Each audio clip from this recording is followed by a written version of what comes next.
Hola, vamos a continuar entonces con la clase 53, es Angeliología, y estamos hablando de Satanás. Llevamos ya dos clases tocando el tema de este querubín protector que fue expulsado del cielo de manera parcial, diría yo, hasta que se cumpla lo que viene en Apocalipsis capítulo 12, pero ahorita la expulsión es parcial, es decir, él ya no tiene ese rango de querubín protector, ya no tiene ese rango que tenía en el momento en el que nuestro Padre lo creó, con el propósito que también lo creó.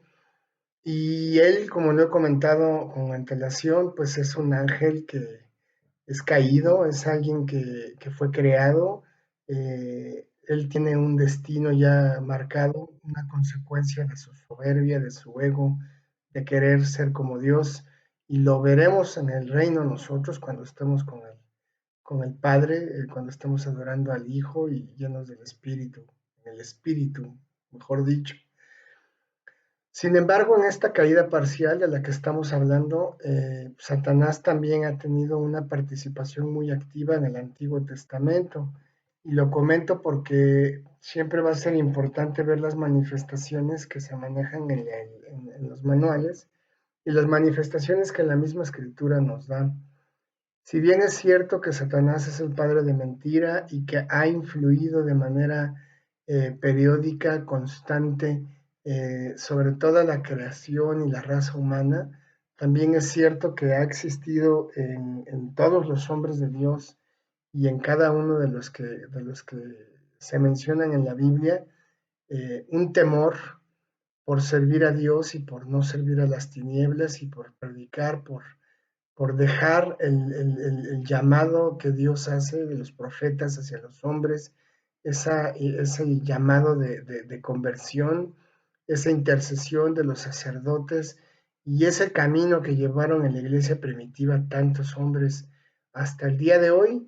Es increíble que si hacemos un recuento de los años, pues es increíble, o sea, no es creíble, para que se escuche más claro, que después de tantos años y después de tantas pruebas y después de tantas situaciones que se han vivido, pues la gente siga necesitando de la palabra de Dios. Y es normal.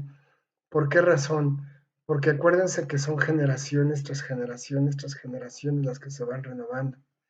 Y lo comenté en la clase anterior, en el libro de los jueces, pues la caída de las personas y del pueblo de Israel se dio precisamente por esa falta de continuidad, de recordar el gran mandato que dice Deuteronomio, capítulo 6. O sea, tenemos que escribir en las paredes, tenemos que decirles a nuestros hijos la razón por la cual adoramos a Dios, porque en el caso de los judíos, esta razón es muy sencilla. El Señor los liberó de la esclavitud en Egipto, y esa liberación que se dio en la Pascua, que significa el Pesaj o que significa pasar de largo, pues nosotros hoy como cristianos, como hijos de Dios, también lo celebramos porque de alguna manera nosotros no teníamos esa esclavitud con los egipcios, ni teníamos esa religiosidad que tiene el pueblo judío, porque en realidad así es, pero sí teníamos un nivel de ceguera los gentiles, las naciones, y se sigue teniendo, pero Dios por su gran misericordia, de acuerdo al capítulo 9 del libro de Romanos, pues nos ha despertado para que nosotros creamos en lugar de los judíos y crear un cierto celo por parte del pueblo judío respecto de esa relación que tenemos con Jehová Dios. Sin embargo, amados hermanos y hermanas, el camino es muy largo y tenemos mucho que hacer para poder sembrar en el camino esa palabra que dé fruto 30, 60 o 100 por uno. ¿Quiénes están en contra de nosotros? Pues aquellos que no creen en Dios, aquellos que se encuentran arraigados en sus pecados y que prefieren las tinieblas. Pero sobre todo, el príncipe de la mentira, el príncipe de la potestad del aire, ha orquestado un ataque contra los hijos de Dios que estamos viviendo y que se va a ir incrementando día con día hasta el día en el que el Señor nos recoja y posteriormente venga la tribulación y la gran tribulación. ¿Qué sucede aquí? Bueno, esta guerra espiritual que estamos viviendo, esta guerra que no es contra sangre ni carne, se está intensificando y hoy día el ataque del enemigo a la sociedad, al mundo, es terrible. Ayer iba bajando del segundo, bueno, iba por el segundo piso y enfrente del Parque Naucali hay un letrero, un espectacular de esos gigantes, en el que salen dos hombres con barba. Recuerden que en este mes de junio, julio, no sé qué mes es, en el que se manifiesta el orgullo homosexual, las abominaciones de Sodoma y Gomorra, hoy en día se celebran como un orgullo, como que si fuera de orgullo ser este tipo de personas, tener estas preferencias. Y del lado izquierdo hay un restaurante que se llama La Abeja y antes, poquito antes, hay un espectacular muy grande que tiene a un hombre de barba, se ve de barba, cara muy delgada, con una como peluca de principito rubio y es una peluca de mujer o es un corte de cabello de mujer. Y otro hombre que está al lado de él con igual se le ve sus gestos, sus cejas, todo está detallado como que si fuera mujer. Y no me acuerdo cómo se llama la estación, pero invita, dice, ¿quieres conocer nuevas personas? Una estación, la primera estación, pues que promueven este tipo de encuentros y este tipo de situaciones. Y saben qué, que nos sorprendemos ya de ver en las calles tantas personas que se encuentran desviadas por el homosexualismo, por el lesbianismo, tantas personas que están envanecidas por su amor al dinero y por situaciones que no entendemos porque nosotros el único amor que tenemos es de Jesucristo y tenemos nuestra devoción al Padre, nuestra oración y nuestra confianza, nuestra fe está en el Padre, está en el Hijo y es a través del Espíritu Santo. Pero es muy triste ver cómo hay festivales, hay las compañías, lo comentábamos la clase pasada, muchas compañías que están a favor del movimiento LGTB, pues ¿qué hacen? Cambian sus logotipos y ponen el logotipo con un fondo blanco y bueno, el fondo blanco tiene los colores del arco iris, como es el LGTB. Más adelante yo espero hacer un estudio respecto de este tema que quisiera compartir con ustedes, porque se está acrecentando de una manera terrible esto y nosotros no podemos quedarnos quietos, tenemos que orar, tenemos que reprender en el nombre del Señor estas manifestaciones. No digo que tú te metas a reprender, sino que en la oración le pidamos al Señor esa reprensión a las tinieblas, a todo lo que se está manifestando y levantando en contra de Dios. Es por ello que tenemos que estudiar bien al enemigo, tenemos que saber quién es el enemigo, tenemos que entender que el enemigo no está jugando, el enemigo, de acuerdo a Primera de Pedro capítulo 5, anda como león rugiente buscando a quien devorar, a quien matar, a quien destruir. Es un adversario que para nosotros pues es más fuerte, obviamente, pero no para nuestro Dios. Y quien pelea nuestras batallas, pues es el Señor. Entonces, en ese sentido, yo quisiera que estuviéramos atentos a las manifestaciones que en estos días hemos estado viviendo, la situación en las ciudades, en los estados de la República, cada día son peores y esto pues es prácticamente el inicio de lo que se establece en la Biblia.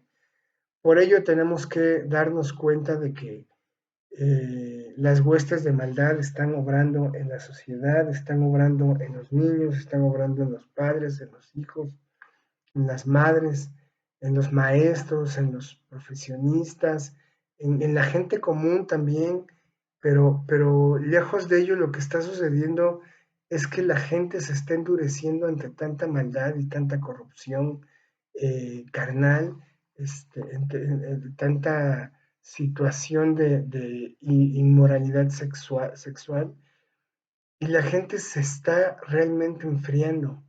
Entonces ahí es donde nosotros tenemos que vivificar los corazones que son llamados por Cristo para que no se vayan. Aquellos que ya conocieron de Dios y que se salieron de sus sendas de justicia, traerlos de nuevo, porque pues la misma palabra nos lo dice, si nosotros salvamos el alma de un pecador, o sea, lo que realmente estamos haciendo es más de lo que podemos pensar en un impacto espiritual a nivel eterno.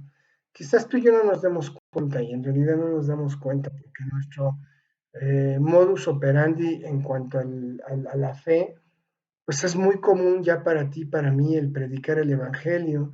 Es muy común conocer a alguien nuevo y hablarle de Cristo. Es común sacar temas de la Biblia, es común elevar las cosas al Espíritu, pero no nos damos cuenta la trascendencia espiritual que tiene lo que cada santo, cada santa de Dios hacen, o hacemos, mejor dicho, en la sociedad. Podemos salvar un alma sin darnos cuenta. El Señor nos está ocupando para que nosotros podamos ser esos instrumentos de salvación. Dejémonos llevar, hermanos, por la voluntad de Dios. Vaciémonos de todo estorbo, de todo ego, de toda situación que consideremos que nosotros podemos ayudarle a Dios o podemos tener una mejor situación de apoyo para que nuestro Dios haga sus planes. Viendo y regresando al punto, les pido que veamos cómo Satanás se ha manifestado en el Antiguo Testamento y lo vemos con distintas caracterizaciones, pero bajo el título de Satán solamente lo vemos 4 veces. En Primera de Crónicas 21:1 se va a hacer mención de Satanás haciendo esa incitación a David para que hiciese un censo de Israel en contra de la voluntad de Dios. ¿Qué fue lo que hizo este querubín o este ángel caído? Pues poner duda en el corazón de David y contar ese número de valientes del ejército que tenía para que su confianza estuviera puesta en el número de los guerreros que estaban con David y no en Jehová de los ejércitos. David se olvidó por completo de la historia de Gedeón, se olvidó que con 300 se pueden hacer grandes cosas, se olvidó de la historia de Josué cuando derribaron el muro de Jericó.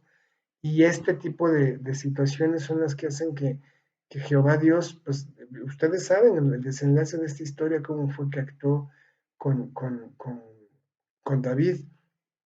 También nos damos cuenta que en el Salmo 109, versículo 6, David pues manifiesta la forma en la misericordia de Dios en todo lo que tenía que ver con esta tentación.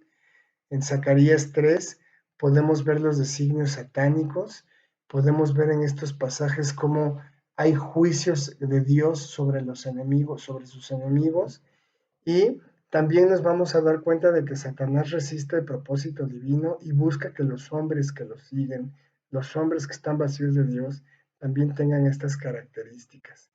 Nos damos cuenta de que hay una intervención importante en el Antiguo Testamento a través de Job, como ya lo mencionamos la clase pasada, y siempre buscando ser el opositor de Dios y derribar las obras que Dios ha hecho.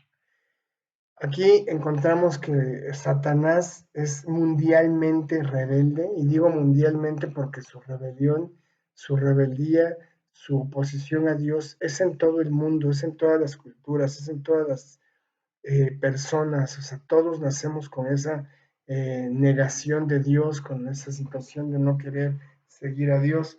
¿Y por qué es? Es precisamente porque, pues, aparte del pecado que mora en nosotros, existe esta influencia en la que Él busca alejarnos de todo y satisfacernos con algunas situaciones carnales que nos van a mantener ocupados y distraídos. Ahora bien, en el Nuevo Testamento también nos encontramos a Satanás. Nos damos cuenta que Satanás va a tener intervención con sus demonios en la misma oposición que busca con Dios o en contra de Dios, mejor dicho, en la cual su esfuerzo satánico va a ser en ocasiones no revelado, porque los planes de Satanás podrían parecer siempre planes de mal y de destrucción, pero en ocasiones Satanás se mueve de una manera distinta Y en ocasiones hay gente que puede decir, yo estoy o fui salvado, o fui levantado, o fui... Y eso no lo hizo Dios, sino que lo hace el maligno. Y crea situaciones para que uno empiece a confiar en uno mismo y deje de confiar en Dios. Y empezar a ver cómo esas situaciones pueden traer un buen fin, pero al final del día lo único que traen es un alejamiento terrible respecto de Dios. En el capítulo 16, versículo 13 de Apocalipsis dice, pues son espíritus de demonios que hacen señales y van a los reyes de la tierra en todo el mundo para reunirlos a la gran batalla de aquel gran día del Dios Todopoderoso. Esta manifestación también se da en el Salmo 2, hablando de lo que se dice en Apocalipsis 19, 17 también, en el que el conflicto verdadero es que los reyes que van a pelear contra Dios son reyes que están bajo un poder demoníaco, que se encuentran bajo la influencia de Satanás y que busca este ser una doble clasificación en el Nuevo Testamento, buscando su autoridad como rey y también ejerciendo esa autoridad sobre los espíritus malos y que se manifieste su dominio a nivel mundial, como lo acabamos de mencionar. Cuando nosotros estudiamos las matanzas, las masacres, los actos hostiles que los hombres hacen contra los hombres, nosotros que somos hijos de Dios, lo vemos distinto y nos contrista, nos sacude, nos llena de confusión. ¿Por qué alguien puede ser tan malo y puede llegar a ese nivel? Bueno, la influencia satánica es muy grande y son personas que se encuentran completamente vacías de la presencia de Dios y lo que buscan es precisamente llegar a ese nivel de ataque, a ese nivel mortal de desaparecer vidas, de perderle el amor a la vida, a los niños, estas personas que hacen la pornografía infantil. Es gente que no tiene valores humanos, pero porque están bajo la influencia poderosísima de Satanás en sus corazones y porque finalmente no han querido rendir su vida al único y verdadero Dios. Aquí nos encontramos también que Satanás trata de acorralar a Jesucristo en el capítulo 2 del libro de San Lucas. No, y no es el capítulo 2, miento. Debe de ser el capítulo 3, pero lo voy a corroborar, no quiero hablar de más. En el que Satanás tienta a Jesús en el desierto, como todos conocemos la historia. Y también conocemos que Satanás usa las escrituras para lograr este cometido de llevar al Señor a querer tentarlo para que se arrodille delante de Él. Pero ¿saben qué? Que en este caso, sí es en el capítulo 4, discúlpame, del libro de San Lucas, la tentación. Y en las tres tentaciones que les estoy mencionando, pues Satanás lo que busca es usar la palabra de una manera eh, insidiosa para que nuestro Señor, que es imposible que caiga, pueda caer en esas artimañas de engaño. A la verdad Jesús no cayó en ninguna porque Él es hijo de Dios, Él es Dios. Pero nosotros en ocasiones creyéndonos más de lo que somos sí podemos caer. Podemos caer en el amor al dinero, podemos caer en la soberbia, podemos caer en la independencia, podemos caer en muchas cosas creyendo que todavía estamos en Cristo. Pero la verdad es que Satanás ha logrado dividir y ha logrado avanzar en temas de nivel global para que el mundo esté en la situación que se encuentra el día de hoy. ¿Esto lo permite Dios? Claro que sí. Todo lo que sucede debajo del sol lo permite Dios, pero el día de hoy lo que está sucediendo en todo el mundo pues es algo caótico que día con día está empeorando y de acuerdo a las escrituras ya no va a mejorar. Entonces nosotros tenemos que estar preparados porque el reino de los espíritus malignos pues cada día está avanzando más. Sin embargo, la misma Biblia lo dice también, que donde abunda el pecado sobreabunda la gracia. Y esa gracia es la que permite que nosotros estemos tomados y confiados de Dios para evitar que el príncipe de este siglo pueda hacer lo suyo. Sí lo va a hacer con aquellos que se dejen, va a avanzar y va a convencer a aquellos que se encuentran alejados de la verdad y que no buscan cambiar sus senderos por una conversión genuina, por un arrepentimiento, sino que ellos lo que quieren es esa satisfacción, el ego, hablábamos hace una clase, hace unas horas, del ego, del decir, yo me siento bien haciendo esto y como me gusta lo voy a hacer y no me importa a quién vaya a afectar o qué tenga que pasar, pero yo voy a lograrlo.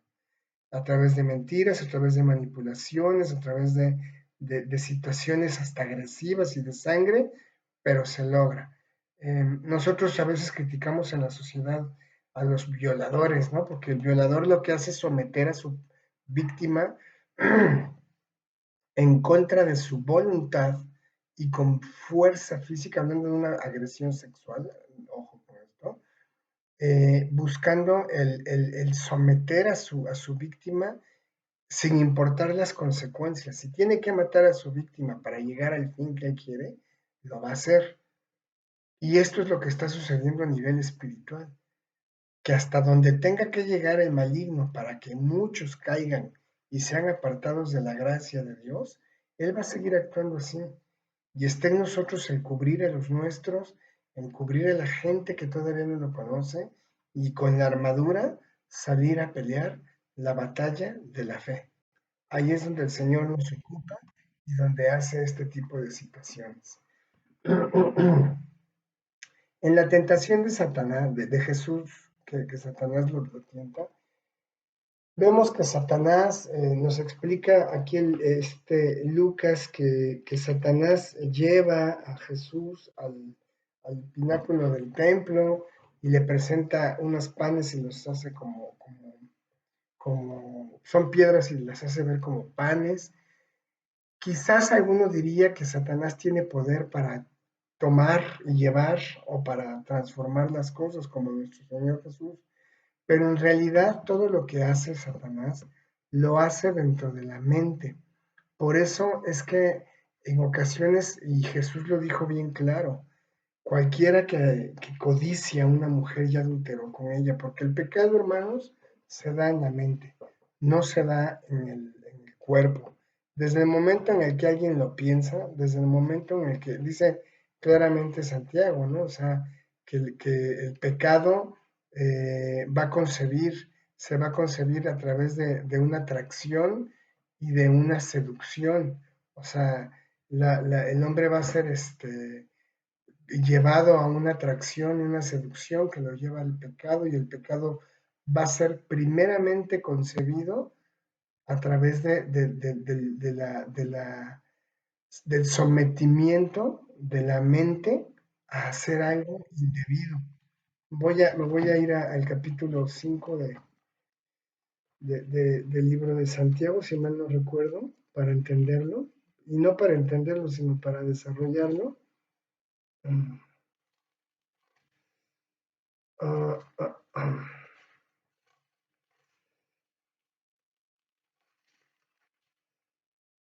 Mm,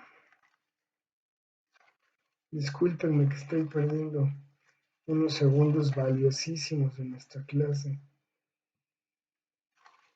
Santiago, Santiago, Santiago. Ay, caramba. Bueno, pues no lo tengo a la mano, lo estoy buscando, pero no quiero perder el tiempo. Pero se dice claramente que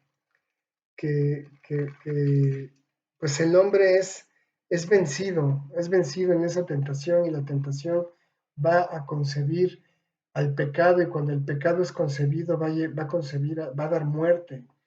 Y eso es precisamente lo que Satanás hace en la mente de los hombres. El pecado nace de un pensamiento, no nace de un acto, ojo con esto. Nace de un pensamiento y de ese pensamiento viene la ejecución. Lo pienso, lo analizo, veo cómo hacerlo, veo qué me conviene, veo qué no me conviene, veo las consecuencias de lo que pudiera traer o no el hecho de hacerlo. Y una vez que ya lo tengo analizado y conceptualizado, en ese momento es cuando decido hacerlo y llevarlo a la ejecución. Soy atraído a una seducción, soy engañado, soy seducido y entonces la tentación me lleva a esa concepción pecaminosa que se lleva a pecado y que se llama muerte. Definitivamente, si Jesucristo hubiera dejado que Satanás actuara en su mente y se hubiera dejado ir, hubiera pecado, pero eso es algo imposible, es algo que no puede suceder y que nunca va a suceder con el Hijo de Dios. Ahora, nosotros nos damos cuenta de que en, los, en la situación en la que queremos entender como en la mente humana la relación que existe de Satanás en el cuerpo, en el alma y en el espíritu para que existan esos impulsos de pecado, no lo vamos a entender sino hasta que nos encontremos en el punto de la fe, en el que recibamos al Espíritu Santo y el Espíritu Santo es el que nos va a convencer de pecado, de juicio y de justicia. Nos va a ir guiando, nos va a ir haciendo analizar, elevar espiritualmente para que lo veamos más en el nivel que estamos y poder decir y determinar en qué estoy bien y en qué estoy mal. Todas estas situaciones Satanás las tiene muy comprendidas y él en el ámbito del campo de la mente crea conflictos en la experiencia humana con la finalidad de que el hombre se sienta vacío y de que se sienta sin un objetivo. Y en la búsqueda de ese objetivo es donde Satanás actúa para el pecado de aquellos que no están en Cristo. Aquí el Señor lo vemos en el capítulo 4 de Lucas, cómo fue impulsado por el Espíritu Santo y fue llevado a un nivel máximo de tentación, en el ayuno, en la falta de alimento, en la falta de sustento líquido, en el que hay una deshidratación. Estamos hablando de 40 días, que es el máximo que un hombre puede vivir sin alimento. Jesús lo llevó a cabo. Nos damos cuenta de cómo podemos llegar a un límite en el que Satanás nos va a tentar para aventarnos del pináculo, para que se le adore, para que le sirvamos como Él quiere, ¿no? ¿Qué pasa con todas estas personas que deciden vivir su vida en las fiestas, en la música, que pierden su vida por un rato de placer y de diversión cuando hay tanto que hacer en la santidad y en la presencia de Dios? Aquí vamos a ver que existen dos pruebas que van a involucrar la destrucción y la separación de Dios en Cristo con su deidad. Primero que nada, Satanás va a poner en duda que Jesucristo es hijo de Dios. Y también te pone a ti y a mí en duda y nos dice, ¿de verdad eres hijo de Dios? ¿De verdad eres hija de Dios? ¿En serio crees que puedes ser hijo o hija de Dios con esas actitudes, con esa forma con la que vives, como piensas? Y nos empieza a culpar y nos empieza a llenar de un saco de situaciones que no son de Dios para que nosotros sintamos esa necesidad de pecar y de decir, tienes razón, no soy yo el hijo de Dios. Y Jesús reconoció ser hijo de Dios, aprobado con su deidad y sobre todo venciendo a Satanás en esa tentación. También había una tentación en la que se posicionaba Satanás de los reinos del mundo y se los ofrecía a Jesús, sabiendo que la Biblia dice en Primera de Corintios capítulo 15 que todas las naciones le han sido otorgadas al Hijo para que Él gobierne sobre de ellas en el tiempo de Dios, cuando ponga a todos sus enemigos debajo de sus pies, cuando el último enemigo, que es la muerte, sea destruido.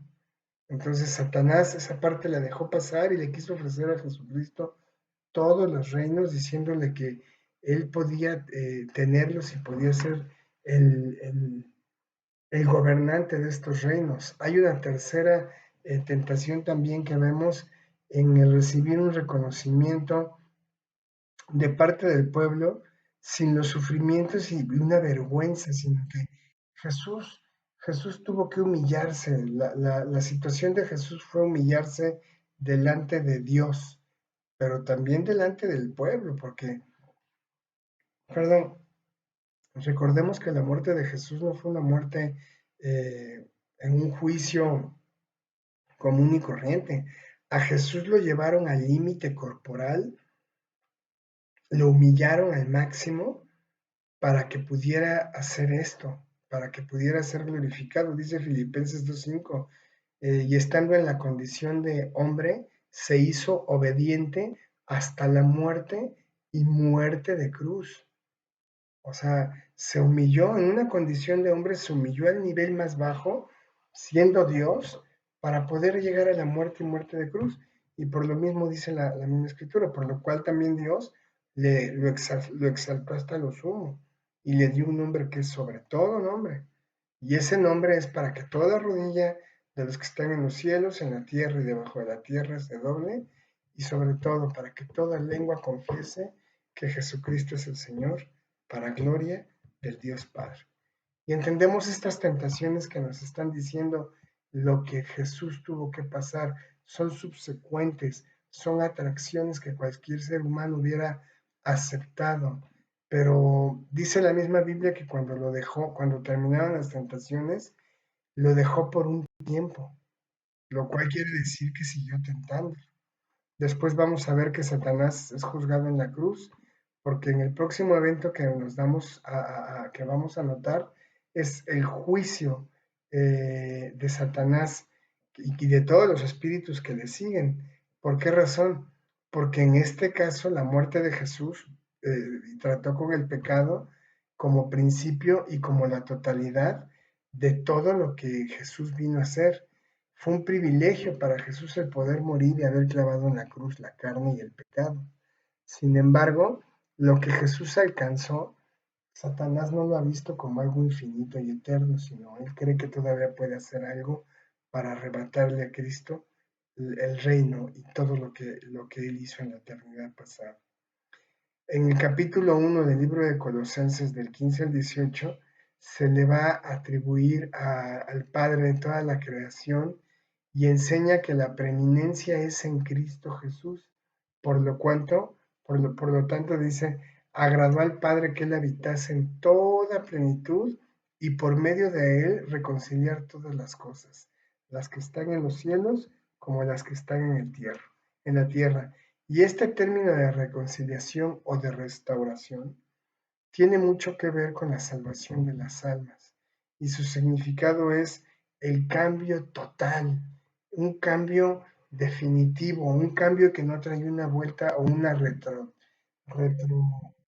hacia atrás, sino que todo es hacia adelante, definitivo y permanente. Y aquí nos damos cuenta que esa reconciliación pues no es muy normal para nosotros. La reconciliación en el ser humano no es algo que el ser humano abrace. Nos cuesta mucho trabajo el reconocer que la reconciliación es la mejor. Perdónenme. Y si no, pues Pablo no hubiera escrito que no se ponga el sol a vuestro enojo, porque ¿qué sucede precisamente cuando nos enojamos con nuestra esposa, esposo, hermano, hermano? Nos enojamos y a veces duran 3 días enojados, o duramos, dijera el otro, porque no nos gusta la reconciliación. A veces el orgullo es más grande y decimos, pues hasta que no me venga y me pida perdón él o ella, yo no lo voy a hacer. Y cuando nosotros pedimos perdón no teniendo la culpa, no, bueno, nos creemos San Esteban. Hace poco un hermano me dijo precisamente que ya tenía un pleito con su papá y le dije, procúralo porque pues no sabes cuánto tiempo va a vivir y los padres también se equivocan y me puso con una gallardía tremenda. Sí, de hecho ya le pedí perdón. Y yo así de gracias Dios, ¿no? Y abajo me pone, aunque yo no tuve la culpa. Bueno, ¿por qué me tienes que decir a mí eso? O sea, como que me humillé, pero a la vez no me humillé. ¿Me entienden? Es muy difícil para el ser humano la reconciliación. Y aquí Jesús nos reconcilió anulando esa acta de decretos que había en contra de nosotros. O sea, abolió la esclavitud de nosotros, quitándola en medio y la clavó en la cruz. Eso fue lo que hizo Jesucristo en la cruz. Y entonces le exhibió a todos los principados y a todas las potestades el triunfo de Cristo para vida eterna en la cruz. Y ahí nosotros estamos inmersos en esa parte, estamos buscando, los que estamos en Cristo, el reflejar esa victoria de Cristo en la cruz, clavado en la cruz, pero en donde nosotros nos dio a entender que somos de Él, nos lo confirmó y nos estableció y exhibió públicamente a las potestades y a las huestes. En este juicio de Satanás también nos vamos a dar cuenta de que el juicio también es para el mundo. Y cuando hablamos del mundo, hablamos de todos los que estamos aquí y es para vida eterna o para condenación eterna. Ahora bien, en Juan 12, 31 dice, ahora es el juicio de este mundo, ahora el príncipe de este mundo será echado fuera. Y en Juan 16:11 dice, y de juicio por cuanto el príncipe de este mundo ya ha sido juzgado. Perdón, estas declaraciones que se están dando es porque Satanás ya fue juzgado y porque nosotros vamos a recoger ese fruto de paciencia y de santidad para nuestro Dios. En este punto de la carrera de Satanás, eh, hay un comentario de F.C. Jennings que dice, así que pueden recordar que Dios permitió que Israel escogiera su primer rey y escogieron a Saúl, de quien se decía desde los hombros hacia arriba era más alto que todo el pueblo. ¿Por qué se nos dice eso? ¿Habremos agotado su significado al pensar solo que era un hombre bien alto? Estoy seguro que no, sino más bien el Espíritu de Dios quiere proveer así un tipo perfecto de aquel que en la misma manera sobrepasa a sus colegas. En otras palabras, él era, según lo revelado en las Escrituras, el superior de todas las inteligencias creadas en el mundo de los espíritus. Pero Saúl desobedece, o, para conformarnos al lenguaje sugerido por el paralelismo, se le halló maldad.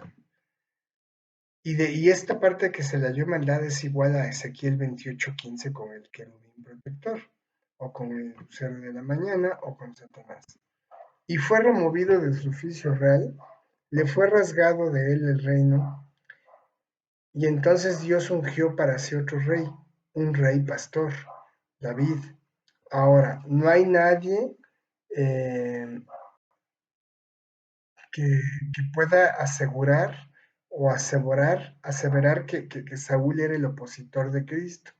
Seguramente sí lo era, pero debemos notar el punto de vista en que Saúl retuvo su trono y aún fue reconocido como rey después de ser rechazado por Dios. La sentencia fue pronunciada, pero no se ejecuta enseguida, y de que David, él es buscado como ave en las montañas y tiene que esconderse en la cueva de Adulam.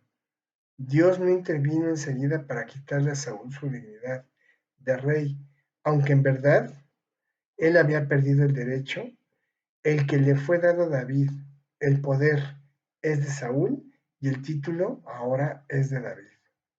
Entonces entendemos que este juicio que se le da a Satanás se puede ejemplificar también en la pérdida del reino que tuvo Saúl y en cómo es que Saúl pudo haber logrado agradar a Dios en lugar de hacerle caso a los hombres. Porque tuve miedo, dijo, y el pueblo se me iba, entonces pues, preferí mejor guardar lo mejor de los becerros y pues, perdonar al rey que tenía que haber ejecutado, como todos recordamos esa historia. Por lo tanto, hermanos y hermanas, nos damos cuenta que sí existe un juicio para Satanás y más adelante lo vamos a ver en nosotros mismos con nuestros ojos en el capítulo 22 del libro de Apocalipsis. Con esto vamos a continuar la penúltima clase y enseguida nos volvemos a conectar. Muchas gracias.